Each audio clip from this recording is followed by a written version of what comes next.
Greetings everyone. How are you guys? I hope you all are enjoying and working hard for your betterment. So आज का हमारा topic है for class 11th that is accounting equation.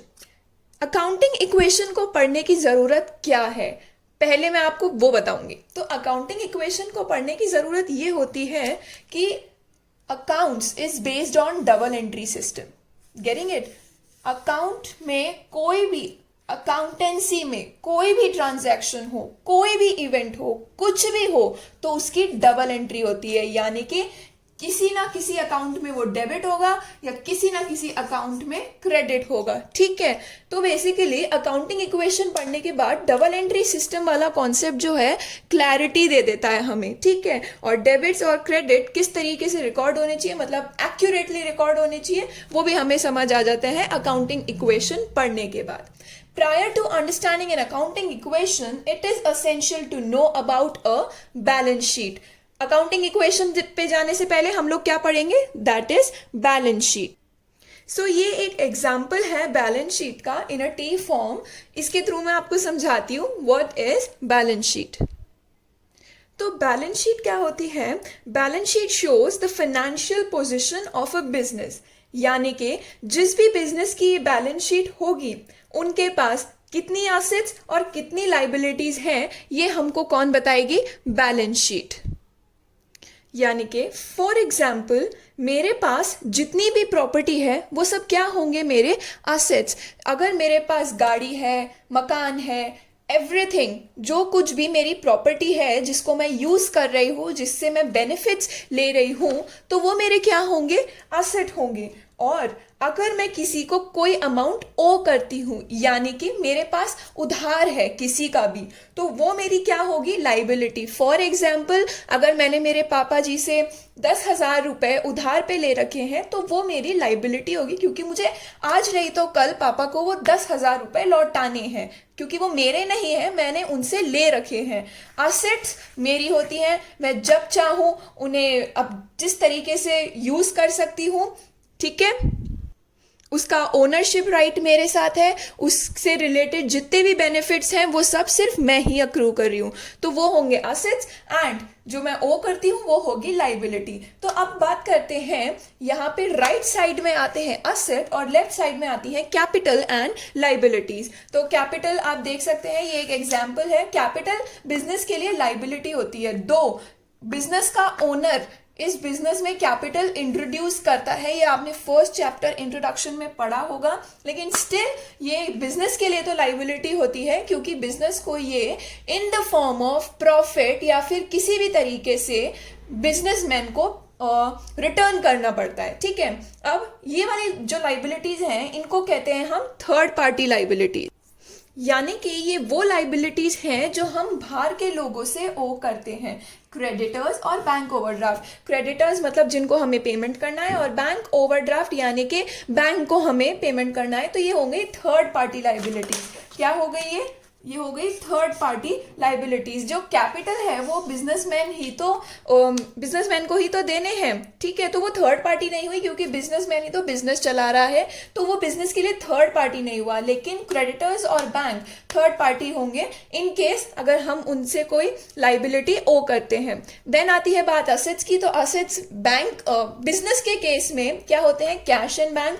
Debtors मतलब जिनसे हमें पैसे लेने हैं, मतलब जिनको हमने सामान बेच दिया था लेकिन उन्होंने अभी हमें पैसे नहीं दिए. स्टॉक इन ट्रेड यानी कि जितनी हमारे पास अभी स्टॉक पड़ी है. फॉर एग्जांपल अगर मेरा ये मार्कर का बिजनेस है तो मैंने एक साल में 1000 प्रोडक्शन करे लेकिन बिके सिर्फ 800, तो 200 मार्कर्स मेरे पास अभी भी बचे हुए हैं, तो वो 200 जो होंगे वो मेरी होगी स्टॉक इन ट्रेड यानी कि इन्वेंट्री. फर्नीचर मेरे फैक्ट्री में या मेरे ऑफिस में जितना भी फर्नीचर है, मेरी फैक्ट्री या ऑफिस में जो मशीन्स हैं या फिर और जो मेरी बिल्डिंग है जिसमें मेरा ऑफिस या फिर प्रोडक्शन रन कर रही हूं, तो ये सब जो होते हैं ये एसेट्स के एग्जाम्पल हैं जो किसी भी बिजनेस में हो सकते हैं. तो ये थी हमारी बैलेंस शीट. अब मैं एक और बात बता दूं आपको कि हमेशा बैलेंस शीट में एसेट साइड्स और लाइबिलिटी साइड्स का इक्वल सेम होता है. जैसे कि आप देख सकते हैं यहाँ पे भी 1 लाख एंड यहाँ पे भी 1 लाख ही. और वो ऐसा इसीलिए होता है क्योंकि जितना पैसा हमने थ्रू लाइबिलिटीज जनरेट किया उसी को तो हम हमारे असेट्स में कन्वर्ट कर देते हैं। फॉर एग्जाम्पल, एक बिजनेसमैन ने अपने बिजनेस में 60,000 रुपए एज अ कैपिटल इन्वेस्ट किए और 40,000 रुपए उसने बाहर से लोन लिया। उसके पास हो गए 1 लाख। 1 लाख के उसने ये असेट्स खरीद लिया और आराम से वो अपना बिजनेस अर्न कर रहा है। ठीक है, एक और बात मैं आपको बता दूं कि अगर बिजनेस में जो भी प्रॉफिट हो या लॉस हो तो वो कैपिटल से प्लस या फिर माइनस होगा। क्यों? क्योंकि ये जो कैपिटल है ना, ये बिजनेसमैन का अकाउंट डिनोट करता है। ठीक है, ये बिजनेसमैन का अकाउंट रिप्रेजेंट करता है। अगर प्रॉफिट होगा तो वो इस कैपिटल में जाके जुड़ जाएगा, क्योंकि बिजनेस प्रॉफिट कमा के किसको देगा? बिजनेसमैन को देगा। ठीक है, प्रोप्राइटर को देगा। ठीक है, अब हम प्रोप्राइटर वर्ड यूज करेंगे, बिजनेसमैन नहीं करेंगे। तो वो प्रोप्राइटर को देगा। लॉस होगा तो प्रोप्राइटर ही उस लॉस को बियर करेगा, इसीलिए वो कैपिटल में से माइनस हो जाएगा। और एक और बात आती है ड्रॉइंग्स की, यानी कि इन केस प्रोप्राइटर ये बिजनेस में से कोई भी पैसा या स्टॉक इन ट्रेड कुछ विड्रॉ कर रहा है तो वो उसके कैपिटल में से जो है डिडक्ट हो जाएंगे। ठीक है, कॉज जो बिजनेस है वो प्रोप्राइटर से इतना अमाउंट ओ करता है, और अगर बिजनेस प्रोप्राइटर बिजनेस में से कैश निकाल ले या फिर बैंक अकाउंट में से पैसे निकाल ले या स्टॉक इन ट्रेड में से गुड्स निकाल ले फॉर इट्स पर्सनल यूज के लिए, तो वो यहां से जो है डिडक्ट हो जाएगा। प्रॉफिट एंड लॉस वाला कॉन्सेप्ट क्लियर होगा। तो अब हम आगे चलते हैं, अकाउंटिंग इक्वेशन को कॉन्सेप्चुअली समझते हैं। तो पहले आप ये देखिए कि हमने ये जो बैलेंस शीट पढ़ी है इसमें मैंने आप लोगों को बताया कि असेट साइड और लाइबिलिटी साइड का इक्वल होता है टोटल। ठीक है, टोटल इन दोनों का इक्वल होता है, तो उस हिसाब से एक अकाउंटिंग इक्वेशन बन के आती है, that is assets equal to liabilities plus capital. यहाँ पे ये जो लाइबिलिटीज की बात कर रहे हैं ये थर्ड पार्टी लाइबिलिटीज की बात कर रहे हैं, तो ये हमारी आके इक्वेशन बन जाती है। उसी तरीके से लाइबिलिटीज क्या हो जाएंगे? असेट्स माइनस कैपिटल, और कैपिटल क्या हो जाएगा? Assets minus liabilities. असेट्स को हम इस तरीके से बाइफरकेट कर सकते हैं जिस तरीके से मैंने इस चार्ट में कर रखा है। एक बार आप पॉज करके समझ लीजिए, ये बहुत ही इजी सा टॉपिक है। अब हम समझेंगे कि जो डिफरेंट टाइप ऑफ ट्रांजैक्शंस होते हैं उनको किस तरीके से हम अकाउंटिंग इक्वेशन में कन्वर्ट करेंगे। ठीक है, तो कुछ एग्जांपल्स हैं जो मैंने यहाँ पे ले रखे हैं।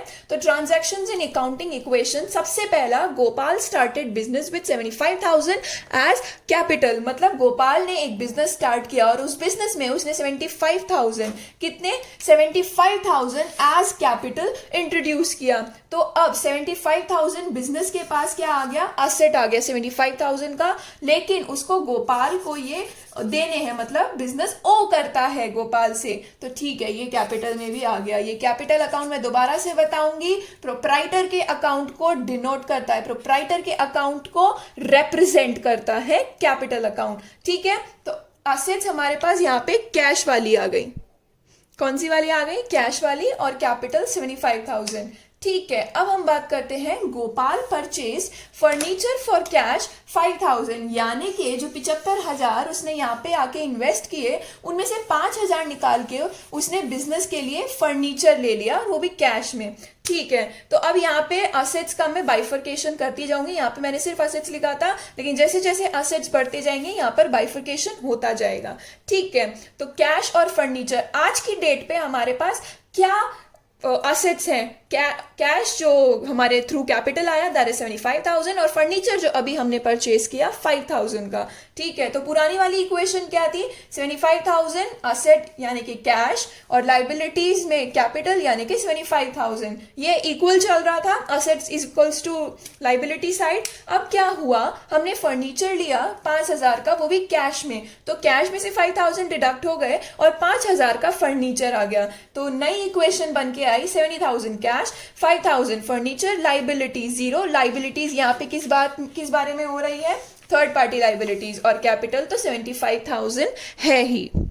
अब जो हमारा थर्ड ट्रांजैक्शन है वो है Gopal purchase goods for cash ₹20,000। For example अगर मेरा बिजनेस ये मार्कर्स बेचने का है तो मैं ये मार्कर्स खरीदूंगी और फिर कहीं और जाके इन मार्कर्स को बेचूंगी, ठीक है। मतलब ट्रेडिंग बिजनेस है मेरा, मैन्युफैक्चरिंग नहीं है। अब गोपाल ने क्या किया, गुड्स परचेज किए 20,000 के, वो भी कैश में। तो अब हमारे नए काइंड ऑफ असेट एक जनरेट हो गई, दैट इज गुड्स। आप इसको स्टॉक भी कह सकते हैं, इन्वेंट्री भी कह सकते हैं। यहाँ पे आपकी एक सिंपल अंडरस्टैंडिंग के लिए मैंने फिलहाल गुड्स लिया है, ठीक है। तो ओल्ड इक्वेशन हमारी क्या थी, 70,000 कैश, 5,000 फर्नीचर एंड 25,000 कैपिटल। अब क्या हुआ, 20,000 हमने कैश में गुड्स खरीद लिए, तो कैश में से 20,000 माइनस हो गए और गुड्स में 20,000 प्लस हो गए। तो 50 + 5 + 20 इज इक्वल्स टू 75,000, जो कि लाइबिलिटी साइड में मतलब कैपिटल के हेड में अंडर, कैपिटल हेड के अंडर 25,000 है, ठीक है। अब हम फोर्थ ट्रांजैक्शन की बात करते हैं। तो फोर्थ ट्रांजैक्शन हमें कहता है Gopal purchase goods on credit for 16,000। अब यहाँ पे एक चीज आई है, दैट इज क्रेडिट। इधर कैश आ रहा था, अब आएगा क्रेडिट। तो इसको हमें किस तरीके से डील करना है, आइए देखते हैं। यहाँ पे एक थर्ड पार्टी लाइबिलिटी जनरेट होगी, दैट इज क्रेडिटर्स। अब तक ये कुछ नहीं हो रही थी, यानी कि हमने 16,000 में क्रेडिट में, उधारी में गुड्स खरीदे हैं, हमको उन्हें देने हैं, तो वो हमारी थर्ड पार्टी लाइबिलिटी हो गई। इसलिए लाइबिलिटीज के अंदर आ गए क्रेडिटर्स, एक नई हेडिंग आ गई, दैट इज क्रेडिटर्स। तो कैश 5,000 ही रहेगा क्योंकि कैश में से कुछ गया नहीं है, हमने उधारी में लिए हैं। फर्नीचर में से कुछ आया गया नहीं है। गुड्स में 16,000 प्लस होंगे क्योंकि 16,000 के गुड्स हमने और खरीद लिए, और क्रेडिटर्स में आ जाएंगे 16,000, यानी कि हम 16,000 किसी को ओ करते हैं, उसे वापस देने। और कैपिटल तो जीरो ही, उसमें कोई चेंज नहीं रहा। तो 50 + 5 + 36, 16 and 75, which is equals to 91,000 on both the sides. तो अब हमारे फिफ्थ और सिक्स ट्रांजैक्शन पर जाने से पहले मैं आप लोगों से एक बात पूछना चाहूंगी कि अगर इन केस मेरा ये मार्कर्स बेचने का बिजनेस है, ये मैं मार्कर 5 रुपए का ला रही हूं, तो क्या मैं ये मार्कर 5 रुपए का बेचूंगी? जी नहीं। अगर मैं ये 5 रुपए का ला रही हूं तो मैं इसे 7 या फिर 8 या 5 से ऊपर का बेचूंगी, क्योंकि उसके ऊपर जितना भी मैं कमा रही हूं वो होगा मेरा प्रॉफिट, ठीक है। लाई तो मैं 5 रुपए का हूं लेकिन बेचूंगी 7 या फिर 8 रुपए का। तो अब आते हैं हमारे फिफ्थ पॉइंट के ऊपर, जो कि कहता है goods costing ₹12,000 sold on credit for 15,000। इसका मतलब कि हमारे पास जो 12,000 के गुड्स थे, 12,000 के मार्कर थे, उनको हमने 15,000 में बेचा, यानी कि 3,000 का प्रॉफिट कमाया। एंड सोल्ड ऑन क्रेडिट मतलब हमने उसको उधार में बेचा। हमने कह दिया कि भाई ये ले, ये 15,000 का माल तू ले जा, पैसे हमें बाद में दे देना, ठीक है। तो वो अब हमारा क्या बन गया है, डेटर बन गया है। इसीलिए यहाँ पे एक नई हेडिंग आ गई है, दैट इज डेटर्स, ठीक है। यानी कि ये हमारा असेट है, हमें हमारे डेटर्स से 15,000 रुपए लेने हैं। ओके, अब हम ओल्ड इक्वेशन और न्यू इक्वेशन के बारे में बात करते हैं। तो ओल्ड इक्वेशन तो यही थी जो हमारे पिछले क्वेश्चन में थी। अब जो इस बार का ट्रांजेक्शन हुआ है उसका क्या इफेक्ट होगा? कैश में से कुछ नहीं जा रहा, फर्नीचर में से कुछ नहीं जा रहा, हमें गुड्स में से जा रहे हैं 12,000। गुड्स में से जा रहे हैं 12,000 के गुड्स, तो ये हो गए गुड्स माइनस। फिर उसके बाद डेटर्स हमारे इंक्रीज हुए 15,000 से।